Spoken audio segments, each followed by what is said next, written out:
Yesterday in the alpha-gal syndrome series, we looked at what the allergic condition is, its cause, and its symptoms. Today, our Megan Marshall talked to people living with AGS to learn more about how this allergy has changed their life. She joins us now in the studio. Megan. The Lone Star tick is described as an aggressive human-biting tick that causes alpha-gal syndrome. Symptoms can vary in severity, but range from hives, vomiting, to difficulty breathing. Many people go undiagnosed and untreated because of the limited knowledge and awareness about AGS. I spoke with people living in West Virginia to learn more about how AGS has impacted their lives. Christopher Phillips of Parkersburg was sick on and off for months before his diagnosis in 2022. From the day he was diagnosed with alpha-gal syndrome, he says his life changed. It's kind of emotional to be told you can't eat what you've been eating your entire life. I'd say 60% of the stuff that's on the shelf has some form of mammal product in it that I can't eat anymore. I'm just trying to live my life the way I normally live. Alicia Rice from Milton, West Virginia, was diagnosed with alpha-gal in 2019.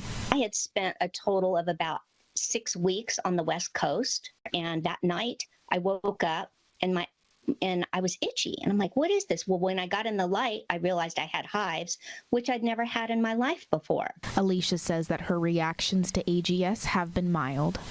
I realized that I'm one of the really lucky ones because it is an extraordinarily devastating allergy for a lot of people. What concerns Alicia the most, though, is what AGS reactions could lead to. It's one thing for just hives for me. I can take care of that. But what I get concerned about is underlying constant inflammation. You know, how often am I inflamed inside that might lead to some other chronic illness later on? West Virginia delegates Jonathan Pinson and Kathy Hess-Krause have also been diagnosed with AGS. Delegate Pinson says he was ill for most of 2021 with no clue to what the problem was. It wasn't until he spoke with an allergist months later who shed light on the allergy.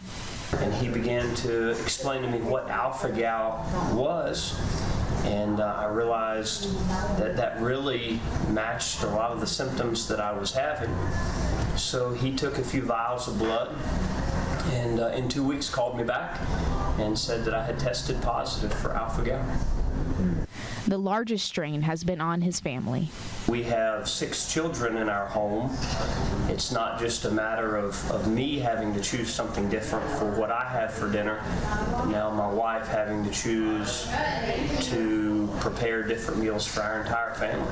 Pinson says he made every effort to eliminate the allergy from his body, but he was unsuccessful. The largest frustration that I had is I hoped that it would go away. 8 months, 10 months of absolutely zero mammal meat. I was 19 times more allergic to it than I was when I first found out. The lack of information available about AGS is also a significant problem for those with the allergy and for healthcare professionals. You never know what's actually accurate about this because it's not a very well-known or well-understood disease. No one seems to know a lot about the alpha-gal allergies. What is it about the specific bite and or the specific person? Why doesn't everyone get this? And the short answer is we don't know. We're working on that. According to one report by the Centers for Disease Control and Prevention, 42% of doctors had never heard of AGS. Christopher and Alicia say it has been a battle to share their allergic condition with doctors. Sometimes they're a little bit dismissive, to be honest with you, because people don't realize how severe this allergy is for people. I've had to tell ER doctors about it. They thought I was joking. In a CDC news release, epidemiologist Dr. Ann Carpenter says clinician awareness of AGS is key to not only help patients with AGS, but help protect others from getting the condition too. We'll talk more about what is being done to increase AGS awareness tomorrow. Back to you.